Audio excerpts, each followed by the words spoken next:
Manibo. I'm a senior attorney here at Wang Law Office, and you are watching the AM show, Wang Law Office's question and answer show.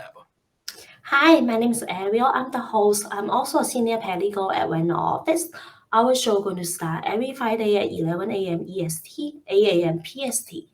Here at the AM show, we try to answer all your burning immigration questions. So please feel free to send us anything that you would like to know about immigration through all of our platforms, either YouTube or Line, or you can also email us. We'll collect these questions and put them together all in one topic every week. Now, this week, we are going to talk about the EB-2 immigrant visa to follow up on our previous topics on employment-based visas. EB-2 is kind of related to H-1B. So if you haven't seen that, you can also see that episode from last month. Yes. Victor, before we start today's topic, can you introduce a little bit on your own background? Sure. For those who don't know me yet, again, my name is Victor Manibo. I've worked with Wang Law Office for 10 years, and I've been a lawyer for 12 years. I graduated from Cardozo School of Law here in New York, and my job mostly consists of immigration litigation, meaning I help people and defend them from removal by ICE. I also do immigration applications, meaning I help non-citizens apply for legal status here in the US with USCIS. And finally, I also do a little bit of crimmigration. That's a mix of criminal law and immigration. I help non-citizens and defend them in their criminal cases, especially when they impact their immigration status. Yeah, back to today's topic. So what is the EB-2 visa? So EB-2 visa is an immigrant visa. So we talked about immigrant visas before. We talked about EB before. We talked about EB-1, and now we're at EB-2. This is the second priority of employment-based immigrant visas. And these immigrant visas are for members of a profession holding an advanced degree or its equivalent, meaning for people who have a college degree or higher, master's or doctorate degrees. And also the EB-2 is for people who have exceptional ability. Now, when I told you these requirements, they kind of sound similar to other things that we talked about in the past, right? Yeah. Members of professional with advanced degrees kind of sounds like H-1B. People who have exceptional ability kind of sounds like EB-1A, which is for extraordinary ability. So EB-2 is kind of related, but different, and we'll see how these are different from all those other things we talked about before. How is EB-2 different from H-1B? So EB-2, like I said, is an immigrant visa, meaning it is permanent and has more benefits. It's a green card. H-1B is a non-immigrant visa. It's temporary. Many people who come in here on an H-1B then try to get their green cards and permanent residency by applying for EB-2. The similarity is that they both require an advanced degree or its equivalent, and both also require a labor certification. The employer has to go through the Department of Labor and get their approval before they can bring employees either under H-1B or EB-2. But again, these are very different. One is a non-immigrant visa, one is an immigrant visa, and even the requirements are different. It only seems similar because of the requirement of a labor certification and an advanced degree. So how about you say that EB-2 going to be similar to EB-1A, right? What going to be the difference and similarity? So EB-2, again, it's two types. One is for people with advanced degrees, and one is for people with exceptional ability. Exceptional ability kind of sounds like extraordinary ability, which we talked about a few weeks ago in relation to EB-1A. So some people might think, oh, are they the same? Well, no, because exceptional and extraordinary are different, and they're defined differently in our immigration laws. For EB-2, all that's required is exceptional ability. This means a degree of expertise significantly above what is ordinarily encountered in the sciences, arts, or business. So, you're an expert, but significantly better than the most people in your field. That is exceptional ability. But for EB-1A, extraordinary ability means you have sustained, meaning continuous, national or international acclaim, meaning a lot of people in your field, nationally and internationally, recognize you and think that you are one of the best of the best. Wow. So extraordinary is a higher standard. EB-1A is a higher standard than EB-2. The requirements can be similar, but to prove whether you have exceptional or extraordinary ability, but there is a longer checklist for EB-1A. The standard is stricter for EB-1A, but it is kind of similar. Also, another difference is EB-1A does not require you going through the Department of Labor. The employer doesn't have to get a certification, but for EB-2, that is required. So they are similar, but they are not the same. Someone might be qualified for EB-1A and also qualified for EB-2, and one option might be better than the other, but that really depends on the background of the case. That's why you need to find a good lawyer to see which category is going to be better for you. Right. So what are the benefits of EB-2 visa? So for EB-2, because it's an immigrant visa, it has a lot of benefits, right? You can enter the United States, you can stay here for a prolonged period of time, you can work here indefinitely, you can travel in and out of the US with very little restrictions, you can include your family members in your green card application, and if it's approved, you can petition for other family members. And obviously, you can also get certain tax and government benefits when you're a lawful permanent resident. Finally, it has a path to becoming a U.S. citizen. Because you are an LPR, you can eventually file for citizenship after a few years. Is there a quota for EB-2? So every year, there are only 140,000 employment-based applications that are immigrant visas that can be approved. And, that's a big number, and it's not always used up. EB-1 is the highest priority. They get most of it. And EB-2 is the second priority. So they still get a big percentage of these. Around at least 28% of the 140,000 is for EB-2. So there is a maximum, but it's not always used up. If it happens that in a year you have an EB-2 application, but all the slots are used up, then you have to wait until the following year. So what are the requirements for EB-2? EB-2 is, again, employment-based, and it requires a relationship between an employer and an employee. So in this case, the U.S. employer is going to be the petitioner, and the non-citizen is going to be the beneficiary. Usually, this beneficiary is the employee who is outside of the country, right? We're going to talk about the requirements for the employer first, or the petitioner. There are three main requirements for the petitioner. First, they have to give a job offer to the beneficiary. They have to offer a job to this employee or potential employee and say, I want to hire you. That's the very first thing, because you have to establish an employer-employee relationship. The second requirement is the employer has to apply for a permanent employment certification. It's commonly called PERM, P-E-R-M, and this is an application that the employer files with the U.S. Department of Labor. I'm going to get into the details of what that means and how to get that PERM in a few minutes. But just remember, that's the second thing that the employer needs to do. And the third thing is the employer has to file an immigrant worker petition with USCIS. So when you listen to that, that's kind of similar to something that we talked about in the past with H-1B, but it's still different. It's a higher standard, and we'll go through them one by one. But those are the three requirements: job offer, the PERM, and the immigrant worker petition with USCIS. What is the permanent employment certification? So the PERM is similar to the labor condition application for H-1B. It's also filed with the Department of Labor, but it's a different form, and it attests or certifies to certain things. With the PERM, an employer has to attest that there is a job offer to this employee, right?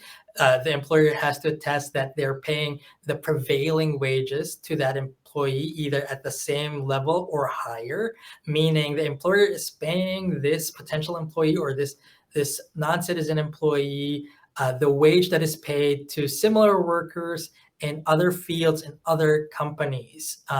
What the prevailing wage is information that the Department of Labor has. They have that in their databases, and it's very accessible to employers who want to file for PERM. So the employer has to say, yes, I am paying this person equal to or higher than the prevailing wages. And finally, in the PERM, the employer attests that they try to hire American workers, local workers here in the US to fill the job, but they couldn't find anyone, or maybe nobody applied. And that's why they are bringing in someone from overseas. They're bringing in a non-citizen because despite their efforts to hire an American worker, they're unable to fill the position with someone from the US. What about the petition you just mentioned earlier as the third requirement? So the petition for immigrant worker is filed by the employer after they get the PERM from the Department of Labor. The petition is kind of like the family-based petition that we filed with USCIS.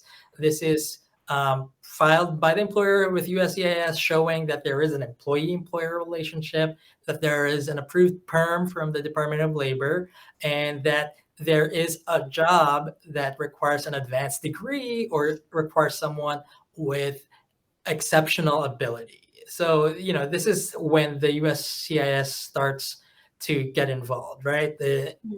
Before this, it's just the DOL, and it's just the job offer between the employer and the employee. So this is the third requirement. After you get the job offer, after you do the PERM, you file the USCIS petition for immigrant worker. So we mentioned about the requirement for the petitioner. How about the requirement for the beneficiary? So the beneficiary is the non-citizen. This is the employee, right, who's being hired, the one who is applying for the EB-2 green card. What's required is to show that either this person has exceptional ability or an advanced degree. And we'll talk about these one by one. Let's talk about advanced degree first. As a beneficiary, you have to show that the job that you have accepted, that was offered to you, requires an advanced degree. So this is not something that other employees in the company can do without a degree, or other applicants for the position can do without a degree. The job must require an advanced degree. And what's an advanced degree? This is a baccalaureate degree or higher.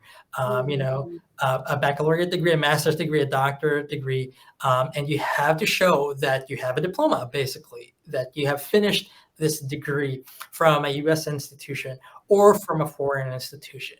However, if it's from a foreign institution, you have to show that you, number one, got the diploma, and you also have at least 5 years experience after getting your diploma. So it's a little stricter if your degree is from outside of the country. So that's a basic requirement to show that you have an advanced degree. You can also show it through transcripts and other kinds of school records. What about for the exceptional ability you just mentioned? Right. So the other type of EB-2 is exceptional ability. The beneficiary, the non-citizen, must show that they have exceptional ability, as I defined earlier, right? And this is for those kinds of jobs or positions that maybe doesn't require an advanced degree, or maybe you're licensed to practice a profession without the degree, or maybe the beneficiary did like 3 years of college and didn't finish, right? But they have exceptional ability. This is another way of getting the EB-2. Now, exceptional ability, again, you have to show that your skills and expertise are significantly higher than what's ordinarily required in your field. It can be the sciences, the business, or the arts, right? Significantly higher expertise. And how do you prove that? You prove that by showing you have work experience, and the longer the work experience, the better. You can provide letters from prior employers or current employers documenting, full-time experience in your occupation. You can show school records if you have them. Maybe you don't have a diploma, but you have school records of an incomplete degree. You can show exceptional ability if you have a license, if you have awards. And, this is different from the EB-1A awards because that requires international or regional awards. Maybe you have, smaller awards that could show exceptional ability. If you are a member of certain professional organizations, that can also show exceptional ability. Our immigration regulations have 7 criteria for exceptional ability. And if you want to get EB-2 this way, you have to meet at least 3 of those criteria. So 3 out of 7. So what is the process for applying for EB-2? For example, we have an employer who has met all the 3 requirements, right? And then we have a beneficiary who also meets the requirements. How do they actually do the process? Now, first, the EB-2 has to get, like I said, the PERM application, right? This is an application form that is submitted to the Department of Labor. You submit it together with fees and documentation proving the prevailing wages, proving the attempts to hire local workers, documentation about the job and the business. This PERM application, once it's received by the Department of Labor, they will review it. There's no interview process, and the employer only has to wait. And right now, the waiting time is about a year. Once that's done, then you can move on to the next phase. Once you get a decision on the PERM, then the employer can move on to the next phase. What if the PERM got denied? If the PERM is denied, it's not necessarily the end of the world. There are ways to petition for someone for EB-2 or for a beneficiary to get EB-2 without a PERM certification.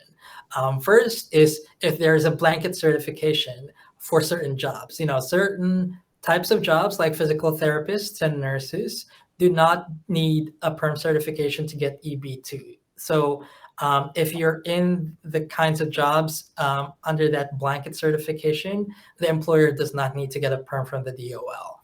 The second way to get EB-2 without a PERM is by using the national interest waiver. Maybe you got denied the PERM, or maybe you're just unable to get the PERM. You might be able to get a national interest waiver by showing that this job and this employee performing this job is going to be to the benefit of the economy and the culture of the United States. The employer has to show that the job is going to have substantial merit and national importance, and that it would be beneficial to the United States to waive the requirements of a PERM. These are kind of complicated but flexible requirements.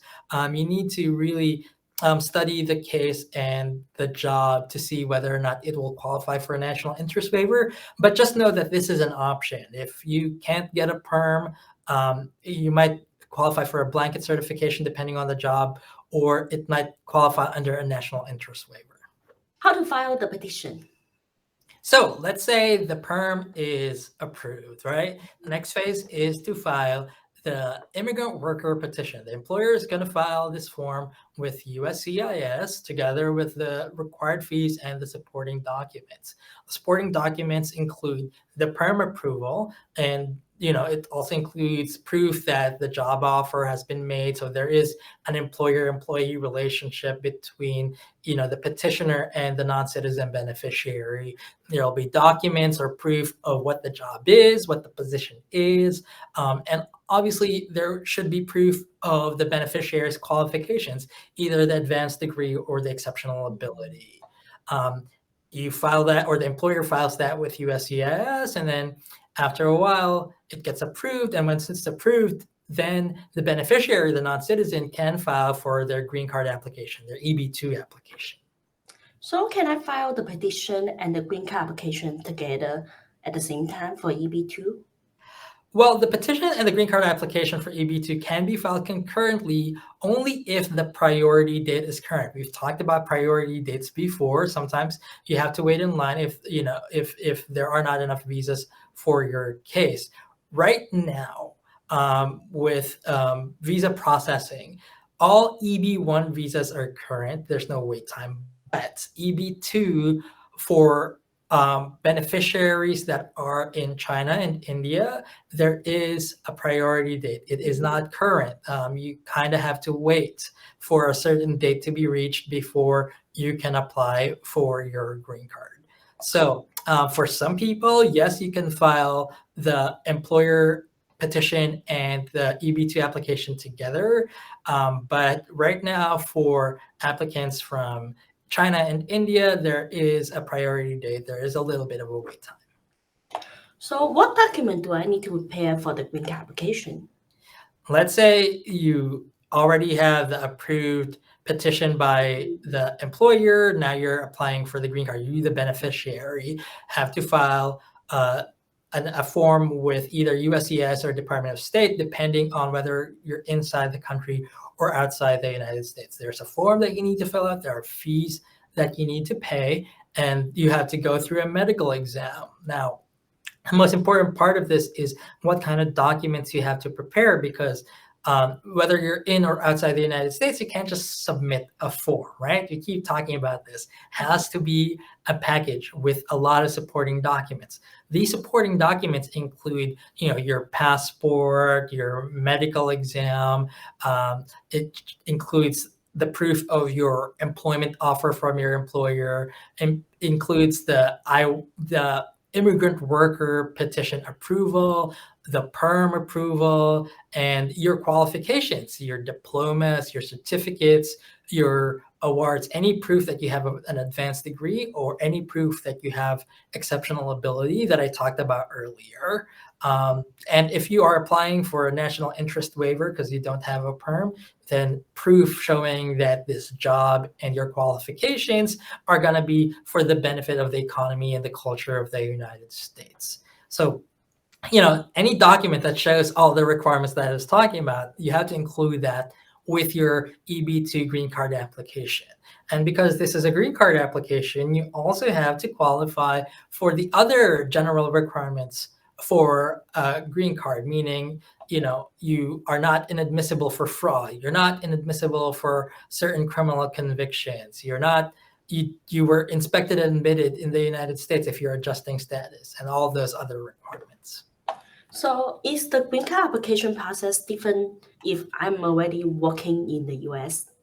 If you're already in the United States, let's say you have an L or maybe an H-1B, which is more typical, the employer can decide to later on petition for you so that you can get a green card, so you can get an EB-2. The process is different because it's kind of a two-step process. First, you have to get your H-1B, and then later on, the employer will file an immigrant worker petition for you and then do the steps that we talked about. You still have to go through the PERM process because H-1B, it requires an LCA, a labor condition application, but the EB-2 requires a PERM. They're similar, but very different. So, if you're already here, if you already have an H-1B, you can get a EB-2, but it's going to be a two-step process. You have to do your H-1B. After that's done, you have to do all the steps that we talked about for EB-2. What if I'm outside of the US? If you're outside the United States, so it's a little more straightforward, the employer just has to, give you an offer, get a PERM approved, get the petition approved, and then you will have to submit your form to the consulate at the embassy or the embassy applying for your EB-2. And the form is different because it's not the same ones that you use with USCIS. This is with the Department of State, and you submit it to the consulate or the embassy. They will also require you to go through a medical exam, and you will go through an interview. Once you pass that interview, then you will be issued the EB-2 visa, and then you can enter the United States to work and live here permanently. Now, some people are afraid, oh my God, what if I fail the interview? Well, if your petition has been approved, if there's nothing bad in your immigration history or your history in general and you qualify, you shouldn't really be afraid of an interview. It mostly is at that point, you got the PERM, you got the petition. You've got a good shot of getting approved and getting the EB-2 as long as all the other requirements are met. So if I'm in the US, can I work when I'm waiting for the approval? It depends on what your status is while you're here in the US. Obviously, you have to have status that allows you to work, like H-1B or L allows you to work because that involves work authorization. If you're here on, let's say, a B visa, you don't have work authorization, you're not allowed to do that, but you can start a business to gain income while you wait for your approval. Can I include my family member in my petition or my application? Yes, you can include your family members, your spouse, or your unmarried children under 21. This is something that the employer has to include in the petition for immigrant worker. It has to mention that you're married and you have kids. And you also have to provide proof of your family relationship, meaning the marriage certificate and the birth certificate for your kids. And once the petition is approved, then they will also go through the EB-2 application process, and once that's approved, then they will also get their green cards. So if I'm in the US, my petition and my green card application is pending. Can I switch employers? Yes, you can, but it's not very advisable. There are certain situations where your petition for immigrant worker can be moved from one employer to another. Let's say somebody offers you a job that pays a lot more, has more benefits, like significantly better. You can ask USCIS to switch over the petition from this employer to that employer, but this extends the time and for the petition to be approved, and also it requires a separate form that you have to file to USCIS. You have to ask USCIS to switch over your petition from one employer to the other, and sometimes that might not be worth it. So it's not always advisable, but it is possible. Whether it is the best option for your case depends. So you have to consult with someone, make sure that it's the right option for you. Yes, and today we talk about EB-2, which is a green card for the people with advanced degree and people with exceptional ability who wants to live and work in the US permanently, with a path to become a US citizen, of course. If you think that you might meet the requirement that we just mentioned, you can call us to schedule the appointment to consult. And if you have more questions, feel free to leave your question to any of our platforms. All right. Again, I encourage everyone to keep sending their questions via line, YouTube, email, and however else is comfortable for you. And we'll try and get to these questions as soon as we can in very related topics. Now that we are at the end of the show, I have to do my weekly reminder that the opinions that I give here are, based on my legal experiences, but they are not legal advice. They are not advice specific to your case or to anyone's case, and they do not mean that I represent you as your lawyer or the Wang Law Office represents you as a lawyer. But if you are looking for legal advice, if you're looking for advice specific to your case, if you're looking to hire a lawyer, you can feel free to reach out to us anytime. Yes, and please continue to follow us on YouTube. And thank you. See you next time. Bye.